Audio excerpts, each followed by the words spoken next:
Eh bien bonjour à tous, c'est Théo de la chaîne Les Nomades Modernes et aujourd'hui on se retrouve pour une nouvelle vidéo qui marque le commencement de la série Un homme, un destin. Alors quel est le but de cette série?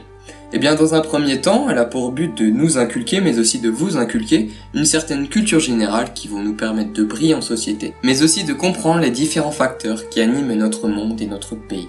Les vidéos vont se présenter sous forme de deux parties, à savoir une présentation de la vie de l'homme en question, et puis dans un deuxième temps la présentation de ses citations les plus connues avec quelques analyses. Dans cette vidéo, on va parler de Jean Moulin. Alors Jean Moulin c'est qui? Eh bien Jean Moulin c'est avant tout un homme d'État qui est le symbole parfait du martyr mort pour ses idéaux. Il est plus souvent connu pour avoir été le chef de la résistance jusqu'en 1943. Mais revenons à la base de la base. Jean Moulin il est né en 1899 à Besançon. Après une brève jeunesse, il va être mobilisé pour la Première Guerre mondiale. Quand la guerre est finie, il entame par la suite une carrière dans la fonction publique jusqu'à être nommé préfet d'Eure-et-Loir. Cette fois, quand la Seconde Guerre mondiale éclate, il affiche la réelle volonté de prendre part en combat, seulement ça se passe pas comme prévu. Il s'avère qu'il est interdit par l'administration française qui trouve qu'il n'a pas sa place au front, mais bel et bien à l'arrière. Au courant de l'occupation, après avoir refusé d'accuser un groupe de tirailleurs sénégalais, il est emprisonné pour non-collaboration avec l'ennemi où il tente de se suicider en se tranchant la gorge. C'est pour ça d'ailleurs que vous le voyez souvent sur les photos, présentant une écharpe autour du cou pour masquer ses blessures et ses cicatrices. Il rentre dès lors dans l'ombre sous une fausse identité pour rétablir la République.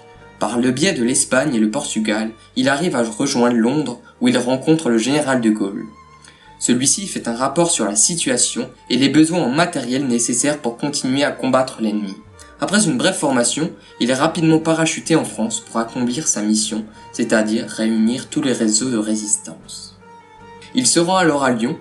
Max, comme on l'appelle dans la résistance, organise une réunion à Caluire chez un médecin où il va se faire arrêter par la Gestapo.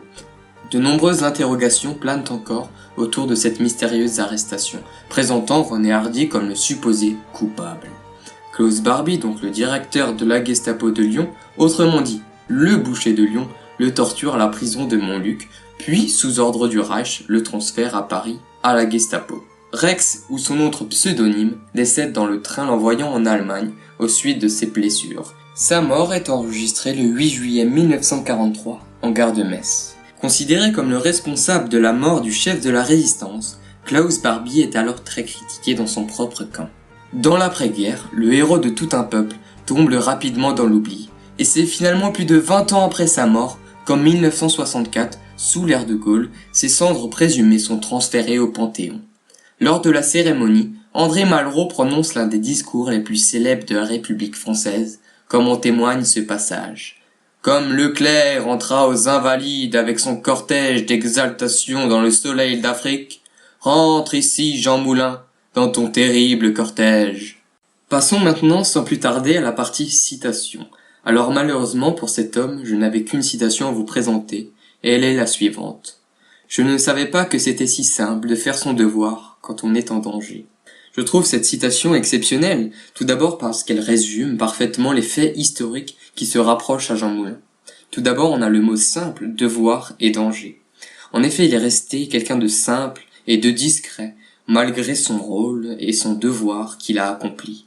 Son devoir patriotique pour son amour de la patrie et de la République.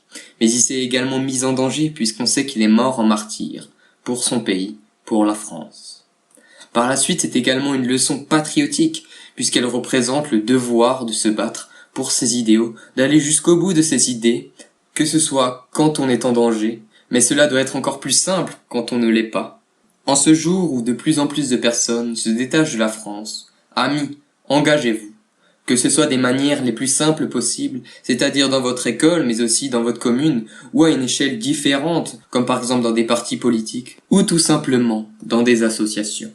Et bien voilà, c'est déjà la fin de cette première vidéo de la série Un homme, un destin. N'hésitez pas à réagir dans les commentaires ou avec les pouces bleus ou les pouces rouges, comme ça on peut savoir si ça vous plaît. Et par ailleurs, n'hésitez pas à donner votre point de vue sur ce thème et à proposer quelques idées de vidéos, par exemple sur des personnalités politiques qui vous intéressent. À la prochaine!